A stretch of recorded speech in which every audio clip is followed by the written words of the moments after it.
இறை அருளினாலும் குரு அருளினாலும் நம்முடைய ஆன்மீக பயணம் தொடர்ந்து நன்றாக நடைபெற்று கொண்டு வருகிறது. ஒரு மகானின் சரித்திரம் அந்த சீரீஸில் இப்போது நம்ம 3வது பதிவை பார்க்கலாம். இந்த மகானோட பேர் குரு ஆஃப் குருஸ் அப்படின்னு ஏற்கனவே நம்ம பார்த்தோம். பதிவு 1 அவரோட வாழ்க்கையை பற்றி பார்த்தோம். 2வது பதிவில் சிஷ்யர்கள் அவர்களுக்கு ஏற்பட்ட அனுபவத்தை பார்த்தோம். இந்த பதிவுலேயும் இன்னும் என்னென்ன அவருக்கு சிஷ்யர்களுக்கு ஏற்பட்ட அனுபவங்களை பற்றி தான் பார்க்க போகிறோம். 2வது பதிவில் நம்ம இவர் ஒரு யோகியை பார்த்தார். அப்புறம் யோகி இவருக்கு சில மந்திர அக்ஷரங்கள்லாம் கொடுத்தாருன்னு பார்த்தோம் இல்லையா. அதுக்கப்புறம் இவரோட ஆன்மீக வாழ்க்கையில் கொஞ்சம் கொஞ்சமாக இவரோட கையில் நிறையா சின்னங்கள் ஏற்பட்டது. திரிசூலம், டமரு, அதுக்கப்புறம் பிள்ளையார், அதுக்கப்புறம் சில சக்கரங்கள் மாதிரி சில அமைப்புகள். இதெல்லாம் அவர் சிஷ்யர்கள் அவர் கூட இருந்தவாள்லாம் நிறையா பேர் பார்த்துருக்கலாம். அதை பற்றின நிறையா விவரங்கள் நமக்கு கிடைக்கிறது. அதுக்கப்புறம் அவரோட ஒரு சிஷ்யருக்கு அவர் வீட்டில் அமர்ந்திருந்த போது, அவர் வீட்டில் உக்காந்துட்டு இருந்தபோது ராத்திரி வேளையில் முதல்ல அந்த சுவரில் அவர் இருந்த இடத்துல ஒரு பக்கத்து சுவர்லேருந்து ஒரு சின்ன லைட்டு வந்துதான். அதுக்கப்புறம் லைட்லேருந்து கொஞ்ச நேரம் கழித்து பார்த்தா சிவனோட உருவம் இடுப்பு வரைக்கும். அந்த உருவம் கொஞ்ச நேரம் கழித்து கண்ணை திறந்து பார்த்துட்டு கண்ணை மூடிட்டு திருப்பி அந்த உருவம் மறைஞ்சு போயிடுதான். அது சிவனோட காட்சி இவருக்கு, சிவனோட தரிசனம் இவருக்கு கிடச்சிருக்கு. அவரோட சிஷ்யருக்கு, இந்த மகானோட சிஷ்யருக்கு யாருக்குமே அவர் சொல்லலை.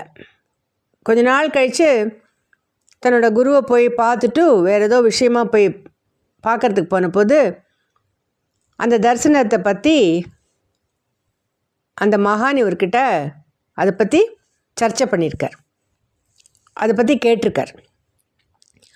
அதாவது அவர் சர்வ வியாபியாக அவர் இருந்தாருங்கிறது ரொம்ப குறிப்பிடத்தக்கது. இன்னொரு சமயம் இந்த மகான் இன்னொரு சிஷ்யனோட ஒரு பனிப்படர்ந்த தேசத்தில் ஒரு சிவலிங்க தரிசனத்துக்காக போயிருக்கா. அப்போ அந்த அந்த சந்தர்ப்ப சூழ்நிலையில் அவளுக்கு அந்த தரிசனம் கிடைக்கல. அப்போ அந்த சிஷ்யன் ரொம்ப வருத்தத்தில் இருந்தான். இவ்வளோ தூரம் சிவனை பார்க்க முடியல அப்படின்ன உடனே இந்த மகான் சொல்கிறார், நீ இவ்வளோ கஷ்டப்பட்டு அந்த சிவனை பார்க்க வந்திருக்க இல்லையா, என்னை பாரு, நான் தான் சிவன் அப்படின்னு அவர் சொன்ன மாதிரி அந்த மாதிரியான ஒரு தகவலும் நமக்கு கிடைக்கிறது. அதுக்கப்புறம் ஒரு சமயம் இவர் பரசுராமர், ரேணுகா தேவி இவாளெலாம் இவளோட ஆளுமைக்கு உட்பட்ட பிரதேசத்துக்கு போகிறார். அங்கே கொஞ்ச நாளைக்கு கொஞ்சம் வேலை இருந்தது, அங்கே தங்கணும் அப்படிங்கிறதுனால போகும்போது அங்கே இருக்கிற சக்திகளோட அனுமதி இல்லாமல் அவர் அந்த இடத்த தங்கறதுக்கு அவருக்கு இஷ்டம் இல்லை.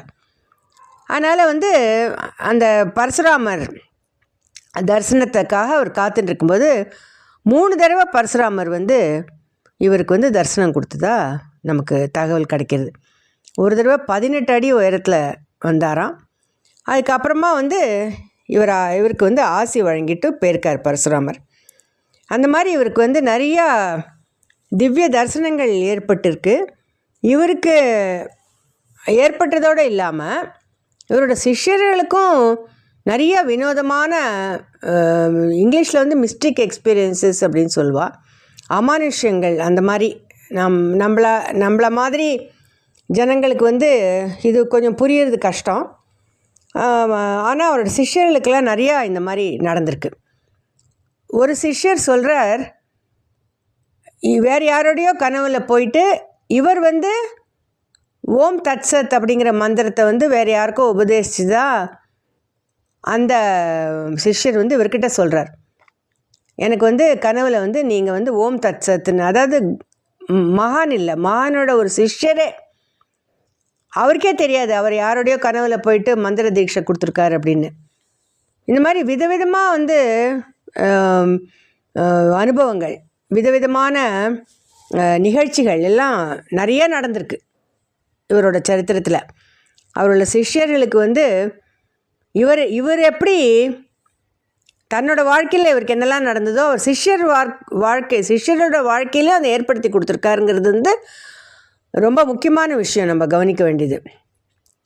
ஒரு சமயம் இவர் ஆஃபீஸில் வேலை பண்ணிட்டு இருந்தபோது கொஞ்சம் கொஞ்சமாக இவரோட மகிமைகள்லாம் எல்லாருக்கும் புரிய ஆரம்பிச்சிடுது. அதனால் வேலையில் கண்டினியூ பண்ணிட்டு தான் இருந்துட்டுருக்காரு. மேலே இருக்கிற ஆஃபீஸர்ஸ்லாம் இவரை வந்து கண்காணிக்கணும், இவர் வந்து எந்த இடத்துல என்ன பண்ணுறார், வேலைக்கு வந்துட்டு எப்படி இவ்வளோ ஜனங்களுக்கு சேவை பண்ணுறார், ஒரு வேலை பண்ணுற இடத்துல இருக்காரா, இல்லை வீட்டில் இருக்காரா, இல்லை அவருக்கு ஒரு தோட்டம் இருக்குது, ஃபார்ம் ஹவுஸ் மாதிரி, அங்கே வேறு அவர் வந்து நிறையா அவருக்கு அங்கே பொறுப்புகள்லாம் இருக்குது. இவர் எந்த இடத்துல இருக்கார், எந்த டயத்தில் அப்படின்னு வந்து ஒரு க்யூரியாசிட்டி மாதிரி வந்துடுத்து. அதனால் மேலேருந்து மேலே ஆஃபீஸர்ஸ்லேருந்து அனுப்புகிற ஆளுகளை அனுப்பி கவனித்தா 3 இடத்துலையும் இவர் வந்து இருந்ததாக வந்து அவள் கண்டுபிடிக்கிறாள். ஆஃபீஸ்லேயும் இருக்கார், அவரோட ஃபார்ம் ஹவுஸ்லேயும் இருக்கார், அதுக்கப்புறமா வந்து குடும்பத்தோடையும் ஜனங்களுக்கு சேவை பண்ணுற இடத்துலையும் இருக்கார். அந்த மாதிரி வந்து அவளுக்கு அந்த மாதிரியான ஒரு இது டேட்டா கிடச்சிது. அதோடு இல்லாமல் அவரோட சிஷ்யரை வந்து கூப்பிட்டு, நீ வந்து 2 இடத்துல இருக்கிற மாதிரி நான் உனக்கு அனுகிரகம் பண்ணுறேன் பாருன்னு சொல்லிட்டு அவர் ஜட்ஜான். அவரை வந்து கோர்ட்லேயும் இருந்திருக்கார், அதுக்கப்புறம் இன்னொரு இடத்துலையும் அவரை இருக்க வச்சுருக்கார். அந்த மாதிரியான சம்பவங்களையும் சிஷ்யர்கள்லாம் சொல்லியிருக்கா. அதுக்கப்புறமா 2 சிஷ்யர்களை வந்து ஆஸ்ட்ரல் ட்ராவல்னு சொல்வா இல்லையா, உடலை விட்டுட்டு போயிட்டு திரும்பி உடலுக்குள்ளே வருதுன்னு, அந்த மாதிரி எக்ஸ்பீரியன்ஸஸ் கூட இவர் 2 சிஷ்யர்களுக்கு ஏற்படுத்தி வச்சுருக்கார். இவரோட சமாதியை வந்து நீல்கண்ட் தம் அப்படின்னு சொல்கிறார். அது வந்து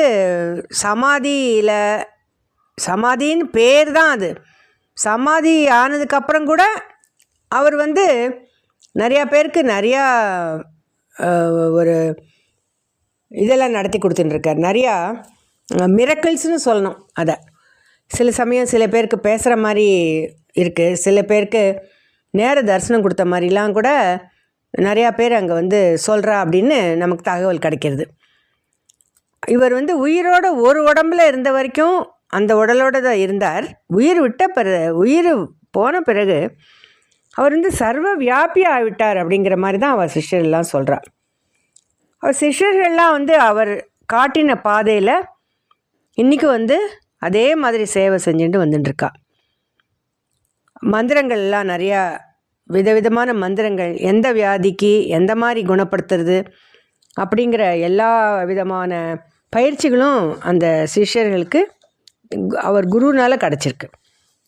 அப்புறம் கொஞ்சம் பேர் சிஷ்யர்கள் வந்து, நீங்கள் இதுக்கு முதல்ல எத்தனை வருஷத்துக்கு முன்னாடி பிறவி அவதாரம் எடுத்து வந்திருக்கேன்னு கேட்டபோது 500 வருஷத்துக்கு முன்னாடி நான் வந்தேன் அப்படின்னு அவர் பதில் சொல்லிருக்காராம்.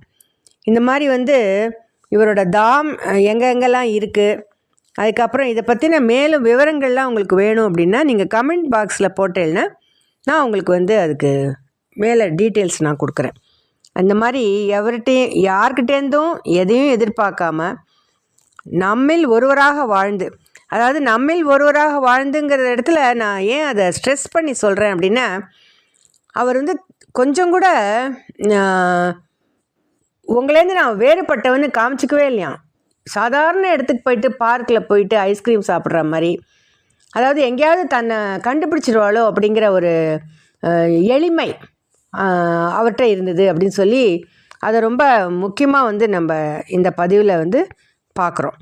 அதுக்கப்புறம் தன்னை வெளிப்படுத்திக்காமல் வாழ்ந்த மகானை பற்றி சிந்திக்கிறதுக்கு நமக்கு வந்து ஒரு பெரிய வாய்ப்பாக இதை கருதி நான் வந்து இந்த பதிவை இதோட முடிச்சுக்கிறேன். இந்த மாதிரி ஒரு நல்ல பதிவோடு திருப்பி உங்களை எல்லாரையும் சந்திக்கிறேன்.